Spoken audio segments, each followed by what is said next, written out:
March 20, 1955, Sunday, Day 6, 8 a.m. For making her a target.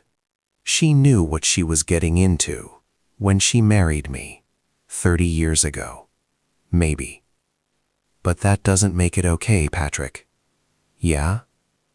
How do you do it? Do what? Balance family and this life. You're a cop. Dangerous job. But your wife stayed. How? Because I made her a promise. What promise? That I'd always come home. That I'd always choose her over the job when it mattered. And you kept that promise? Mostly. Sometimes the job won. Sometimes she won. But she always knew that she came first. In my heart. If not always in my actions. Bumpy was quiet. Then, I don't know if I can do that. Then you've already lost her. O'Brien hung up. Bumpy sat. Thinking. About choices. About priorities. About what mattered. March 22, 1955, Tuesday, Day 8, 10 a.m. Bumpy drove to Philadelphia, to Mamie's sister's house, Eleanor. Nice neighborhood, quiet, peaceful, everything Harlem wasn't. He knocked. Eleanor answered. Bumpy. Eleanor. Is she here? She's here, but she doesn't want to see you. I know, but I need to see her. Eleanor studied him. You look terrible. I feel terrible. Good, you should. Can I come in? Eleanor stepped aside. 5 minutes, that's all. Thank you. Mamie was in the living room, reading. Looked up, saw Bumpy. Didn't smile, didn't frown, just looked. Hi. Hi. Can we talk? We are talking. Alone? Eleanor left, reluctantly. Bumpy sat, across from Mamie. She waited. He spoke. I'm sorry. For what? For everything. For putting you in danger. For starting a war. For choosing revenge over you. For being who I am. That's a lot of sorries, I know. Do you mean them? Yes. Every one. Mamie closed her book. Bumpy, I love you. But I can't live like this. Constantly afraid. Constantly watching. Constantly waiting for the next attack. I know. So what do we do? I don't know. You could leave. Leave what? Harlem. The life. The violence. All of it. We could go somewhere. Start over. Be normal. I'm 50 years old. I've been a gangster for 35 years. I don't know how to be normal. Then learn. I don't know if I can. Then we're done. Mamie. I mean it. If you can't choose me over that life, then I'm done. I love you. But I love myself more. And I deserve better than living in fear. You do. So I'm asking, one last time, will you leave it? Leave Harlem. Leave the empire. Leave everything I've built. Yes. For me. Will you? March 22, 1955, 11 a.m. The choice. Bumpy thought. About 35 years, in Harlem, building an empire, earning respect, creating power. Was he willing to walk away from all of it for Mamie? He looked at her, really looked, at her strength, her beauty, her loyalty. For 30 years, she'd stood beside him, through everything. Arrests, violence, enemies, wars. She'd never asked him to change. Until now. Until she almost died. Because of him. Because of his choices. Because of his enemies. She deserved better. Deserved safety. Deserved peace. And he could give that to her. If he was willing. To sacrifice. Everything else. He spoke, quietly. If I leave, someone else takes over. Harlem falls apart, or gets taken. By the Italians.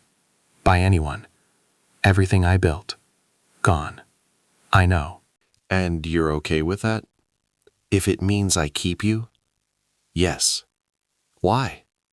Because Harlem will survive. Without you. But I won't. That's the difference. Bumpy took her hand.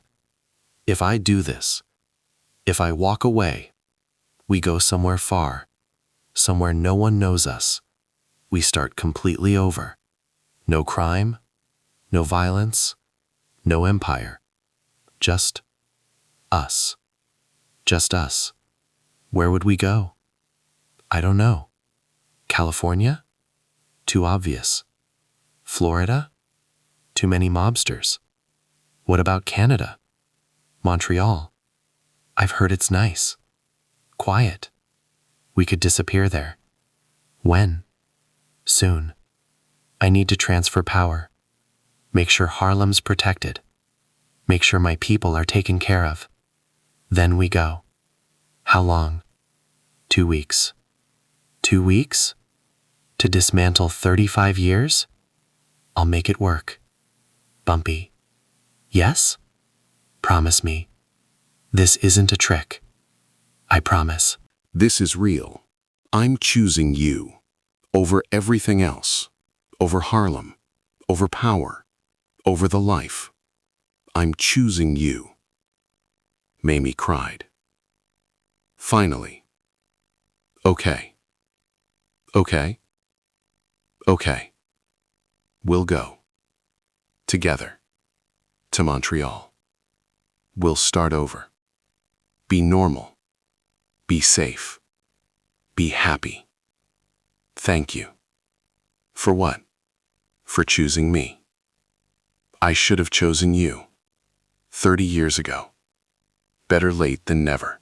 March 23rd, April 5th, 1955. Transition. 2 weeks. Bumpy spent 2 weeks preparing, transferring power to Junie Bird, his most trusted, his best student. Junie, you're taking over. What? Harlem. All of it. The businesses, the territory, the people, everything. Why? Because I'm leaving.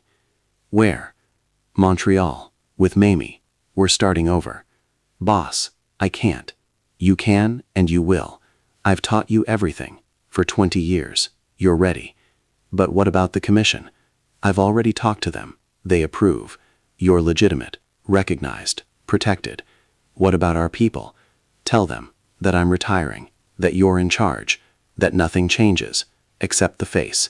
The protection continues, the businesses continue, life continues, just without me. When? 2 weeks. I'm giving you time. To transition, to establish yourself, to prove you can do this. What if I fail? You won't. But if you do, Tommy Chen has your back, and Stephanie St. Clair, and Detective O'Brien. You're not alone. Thank you for trusting me. Don't thank me yet. This job is harder than it looks. I know. Good. Then you'll do great. April 5th, 1955. Departure Day. For everything. For loyalty. For friendship. For making my life worth living. Take care of each other. Take care of Harlem. And if you ever need me, you know where to find me.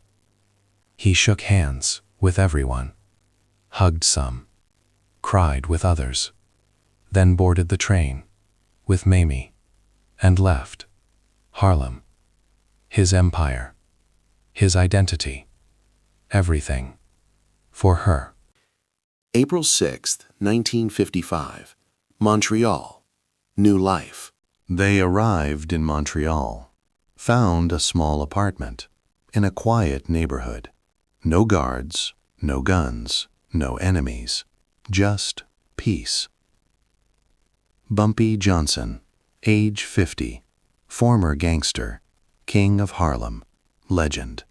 Now retired, living under a new name, William Bennett, working a normal job, in a bookstore, earning a normal salary, living a normal life, with Mamie, who was happy, finally, truly, completely happy. One night, 2 months in, June 1955, they were having dinner at home, Mamie cooking, Bumpy setting the table, like a normal couple. She asked, "Do you miss it?" "What? Harlem? The power? The respect?" "Sometimes." "Do you regret leaving?" "No." "Why not?" "Because you're here, and you're happy, and that's all I ever wanted." "What about you? Are you happy?" Bumpy thought, then smiled. Yes, I am. Really, this is different. Quiet, simple, but good. Better than I expected. Better than the violence? Much better. I don't wake up wondering if someone's trying to kill me. I don't go to sleep planning wars. I just live. That's nice. Yes, it is.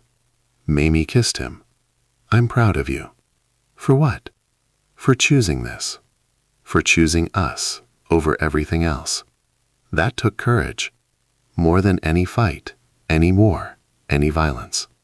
Real courage is choosing peace when you're built for war. Thank you for giving me the chance. 1960, 5 years later. They'd been in Montreal 5 years. Happy, peaceful, anonymous. Nobody knew. William Bennett was really Bumpy Johnson. Nobody cared. One day, a letter arrived from Junie. Boss, I know you said no contact, but I had to write to tell you. Harlem is thriving. Crime is down. Businesses are up. The community is strong. Everything you built still stands. Everything you taught me, I'm using every day. Thank you for trusting me, for giving me this chance, for showing me that power without purpose is empty. I hope you're well. I hope you're happy. I hope you're at peace, because you deserve it. After everything you gave, to Harlem, to us, to me. Take care of yourself. And Mrs. Johnson, you're missed, but respected. Always.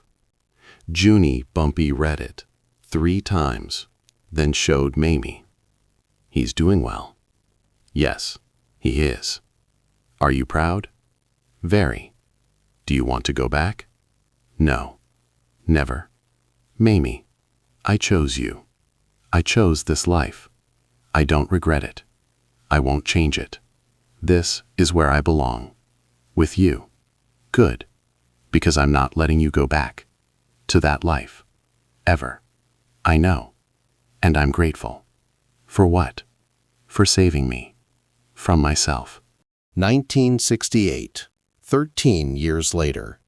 July 7th, 1968, the day Bumpy Johnson died, in Harlem. Except he didn't. Because Bumpy Johnson didn't exist anymore. William Bennett, age 63, died in Montreal of a heart attack, peaceful, at home, with Mamie holding his hand. He'd lived 13 years in peace, in happiness, in love. No violence, no enemies, no wars, just life. Normal, beautiful life. At his funeral, small, quiet, 20 people, Mamie spoke. William Bennett was my husband for 43 years, but he wasn't always William. Once he was someone else, someone powerful, someone dangerous, someone feared.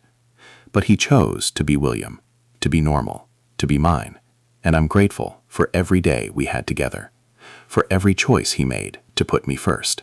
To choose peace, to choose love. That's his legacy. Not the power, not the empire, not the violence. The choice. To be better, to be different, to be just a man who loved his wife more than anything. That's enough. That's everything. 1990, 22 years after Bumpy's death. Mamie Johnson, age 82, still living in Montreal, still keeping the secret that Bumpy didn't die in 1968 in Harlem, but in Montreal, in peace. Nobody knew, except her and Junie, who'd kept the secret for 43 years.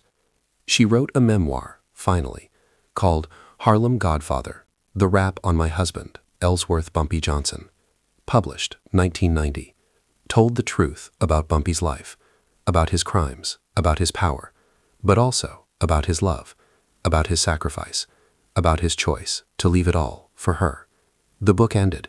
In 1955, Bumpy Johnson disappeared. People thought he died, or ran, or was killed. But the truth is simpler and more beautiful. He chose me, over Harlem, over power, over everything, and we lived. 13 more years, in peace, in happiness, in love. That's the real story of Bumpy Johnson. Not the gangster, but the man who loved me more than his empire. That's his legacy, and it's enough. 2025, 70 years after the poisoning. A young historian named Marcus Williams was researching Bumpy Johnson's life for a documentary. He found Mamie's memoir, read the ending, didn't believe it.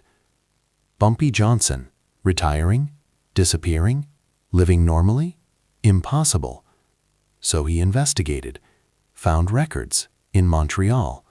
William Bennett died 1968. Heart attack. Matched Bumpy's description. Matched the timeline. Could it be true? He found Mimi's grave, Montreal, buried next to William Bennett. The headstone read, Mamie Johnson Bennett, 1908-2008, beloved wife, who taught me that love is stronger than power. Marcus stood there, understanding, finally, Bumpy Johnson, the legend, the gangster, the king of Harlem, had done the most powerful thing possible. He'd walked away. For love, that was his real legacy. Not the violence, not the empire, the choice to be better, to choose love over power. That's the story nobody knew until now. The end. If this story of love, sacrifice, and choosing peace over power moved you, hit that subscribe button. Drop a like if you believe that real strength is choosing love over violence. Share this with someone who needs to hear about the gangster who gave up everything for his wife. What would you sacrifice for love? Let me know in the comments. And remember, the greatest power isn't in taking, it's in walking away. Bumpy Johnson proved that when he chose Mamie over Harlem, over everything. That's love. That's legacy. That's what matters. November 14, 1957, Thursday, Apalachin, New York. The meeting was set. Joseph Joe the Barber, Barbara's estate, Appalachin, New York. 58 mobsters from across America. The largest gathering of organized crime leaders in history.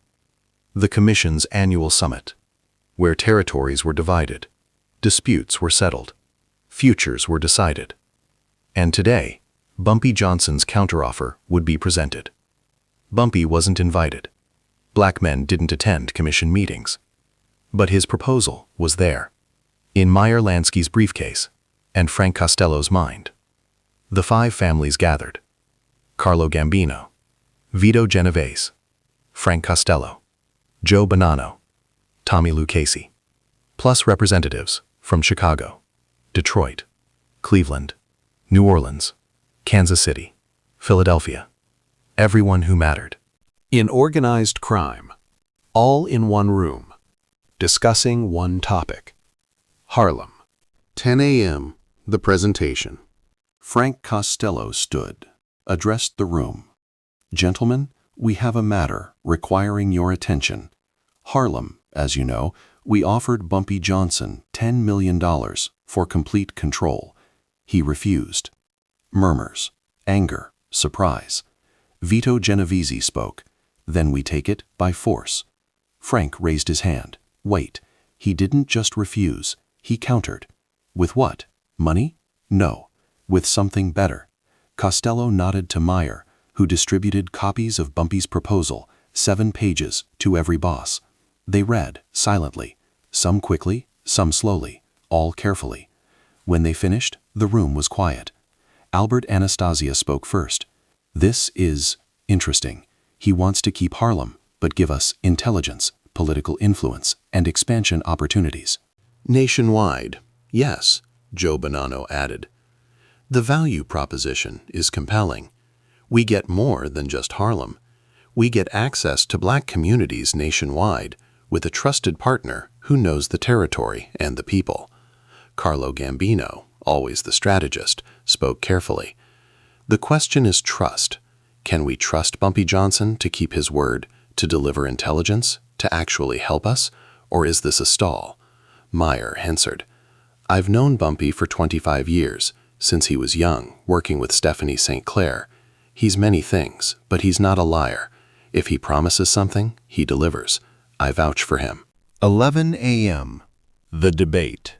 The debate began, passionate, divided, intense. Vito Genovese led, the opposition. This is ridiculous. We're the commission. We don't negotiate with outsiders. We dictate, we take, we control. If Bumpy won't sell, we take Harlem by force. Show everyone that the commission doesn't ask permission. Albert Anastasia agreed. Vito's right. We look weak negotiating with a black gangster. No offense to Bumpy, but this sets a precedent that anyone can refuse us and negotiate. That's dangerous. But Carlo Gambino saw differently. I disagree. This isn't weakness, it's wisdom. Bumpy controls Harlem completely, has for 22 years, since Dutch Schultz. We could take it, yes, but at what cost? A war in Harlem with a population? That supports Bumpy? We'd win eventually, but lose men, money, time, and create resentment that lasts decades. Why do that when we can partner, get more than Harlem, and avoid bloodshed? Joe Bonanno supported Carlo. I agree. The expansion opportunity alone is worth it. Black neighborhoods in every major city are growing, profitable, but impenetrable to us because we're white, Italian, outsiders. Bumpy gives us an inside track, introduces us, vouches for us. We could make hundreds of millions over 10 years, far more than Harlem alone is worth. Frank Costello added, and the intelligence network is invaluable. The feds are getting aggressive. Hoover's FBI, IRS agents, congressional investigations. We need early warning. Bumpy's connections. In black communities, in churches, in political organizations, could provide that. He hears things we don't, sees things we miss. That's worth more than money. Tommy Lucchese, the quiet one, spoke. I see both sides, but I lean toward accepting. Why? Because war is expensive and uncertain. Partnership is profitable and strategic. We're businessmen, not soldiers. Let's act like it. 12 p.m. The vote. After 2 hours of debate, Carlo called for a vote. All in favor of accepting Bumpy's counteroffer, raise your hand. Carlo Gambino, yes. Joe Bonanno, yes. Tommy Lucchese, yes. Frank Costello, yes. Vito Genovese, no. 4-1. The motion passed. Harlem would remain independent under Bumpy Johnson in exchange for intelligence, political influence, expansion opportunities. The deal was done. Vito stood angry. This is a mistake you're all making, a huge mistake. Carlo responded calmly.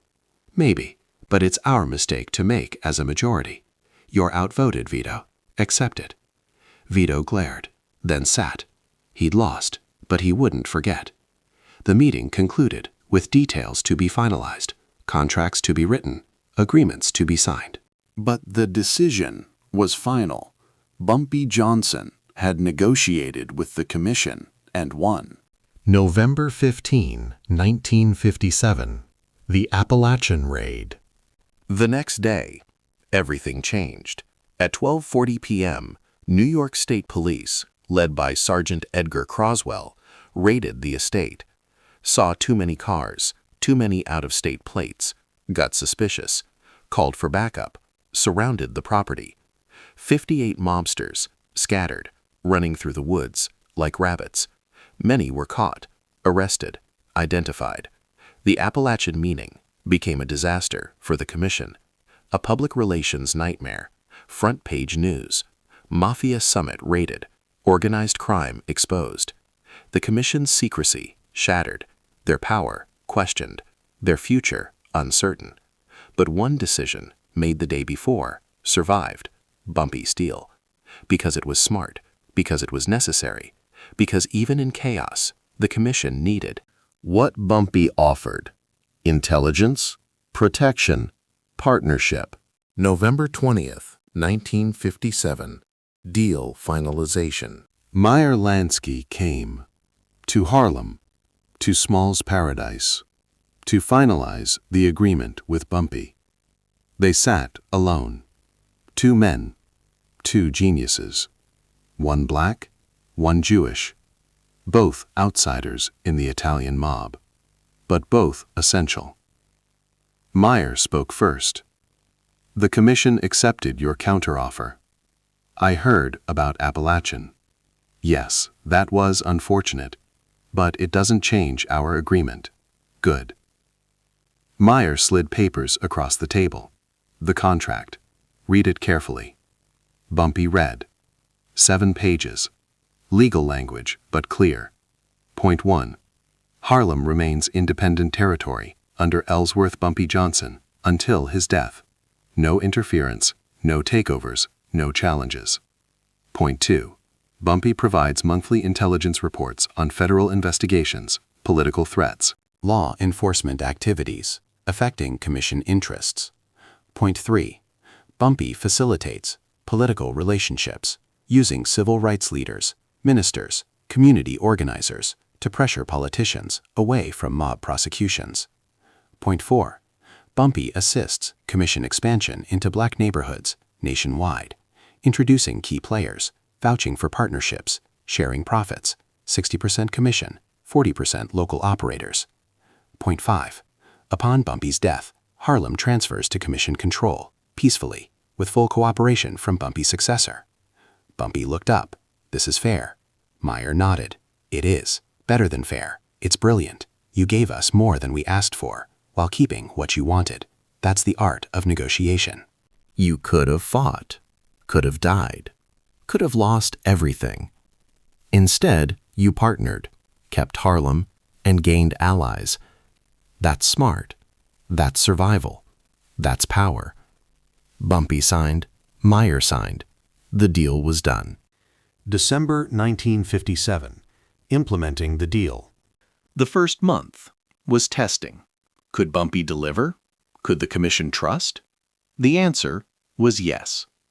Bumpy's first intelligence report, December 10, 1957, warned the Commission about an IRS investigation into Meyer Lansky's offshore accounts. Source: a black accountant working at the IRS, who attended Bumpy's church, who owed Bumpy a favor. The warning allowed Meyer to move money before the investigation began, saved millions. The Commission was impressed. Second report, December 20, 1957, warned about an FBI wiretap on Carlo Gambino's social club. Source: a black telephone company employee who installed the tap and reported it to Bumpy. The warning allowed Carlo to use the club for misinformation, feeding the FBI. False intelligence while conducting real business elsewhere. Again, the Commission was impressed. By January 1958, the partnership was working perfectly. January 1958. First expansion. The Commission asked Bumpy to facilitate expansion into Philadelphia's black neighborhoods. Bumpy reached out to contacts there, ministers, numbers runners, community leaders, introduced them to Angelo Bruno, Philadelphia mob boss, vouched for Angelo, explained the deal, 60-40 split, commission protection, community investment, no violence, fair terms. The Philadelphia operators trusted Bumpy more than they'd trust a random Italian. The deal went through. Revenue, $500,000, first year. The commissions cut, $300,000, for doing essentially nothing, except letting Bumpy make introductions. This was the power of partnership. By December 1958, Bumpy had facilitated expansions in Philadelphia, Detroit, Chicago, Baltimore. Washington, D.C. Total new revenue, $3 million annually. Commissions cut, $1.8 million, far more than Harlem alone would have generated. The commission realized Bumpy was right.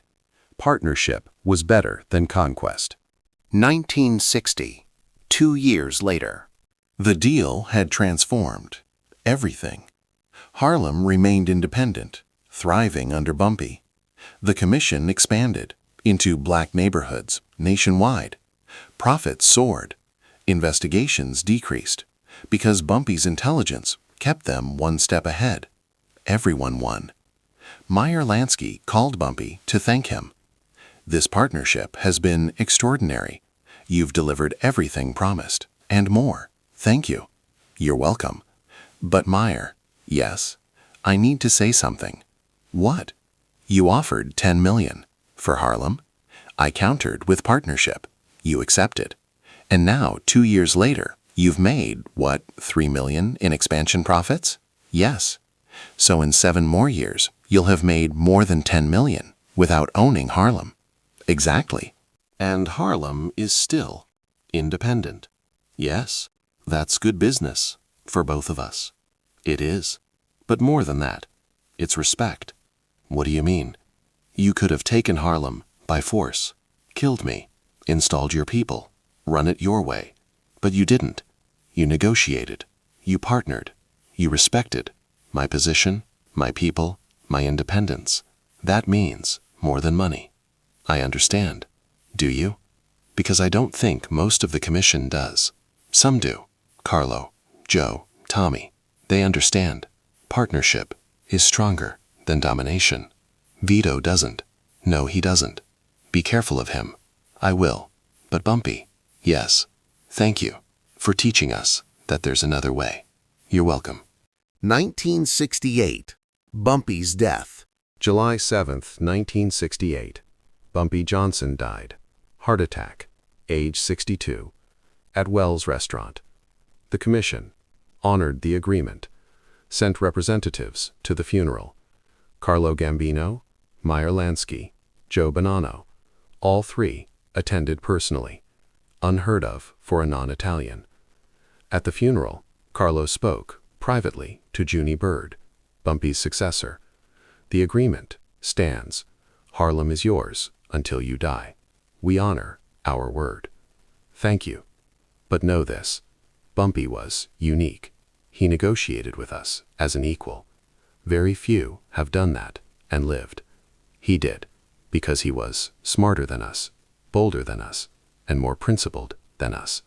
He taught us that partnership beats conquest, that respect beats fear, that intelligence beats violence. We're better. For knowing him and the commission, we'll never forget what he gave us. Not just profit, but wisdom. Thank you, Mr. Gambino. You're welcome. And Junie, yes? Don't try to be Bumpy. Be yourself. But remember his lesson. Power isn't in taking. It's in knowing what to ask for and what to give in return. That's what made him a legend. I'll remember. Epilogue, 1985, 17 years after Bumpy's death. The partnership continued for 17 years after Bumpy died. Junie honored the agreement, provided intelligence, facilitated expansion, maintained independence until he died in 1985. Then, as agreed, Harlem transferred to commission control, peacefully, respectfully, profitably. But something strange happened. The commission ran Harlem for 5 years, 1985-1990, and realized it wasn't as profitable without Bumpy, without his connections, without his wisdom, without his respect. Revenue dropped, community relations soured, problems increased. In 1990, the commission made a decision, unprecedented in mob history. They gave Harlem back to the community, withdrew completely. Why? Because they learned what Bumpy knew. All along, some things can't be bought, can't be taken, can't be controlled by outsiders. Harlem was one of those things. It needed someone from there, someone who understood, someone who cared. The commission didn't, so they left. The final proof that Bumpy's counteroffer wasn't just smart, it was prophetic. He knew that Harlem's value wasn't in money. It was in meaning, in identity, in independence. And that was priceless. If this story of brilliant negotiation, impossible odds, and strategic genius moved you, hit that subscribe button. Drop a like if you believe the best deals are when everyone wins. Share this with someone who needs to hear about the gangster who turned down $10 million and negotiated a better deal. What would you have done? Taken the money or countered? Let me know in the comments. And remember, power isn't in what you can take, it's in what you can negotiate. Bumpy Johnson proved that when he shocked the commission and changed organized crime forever.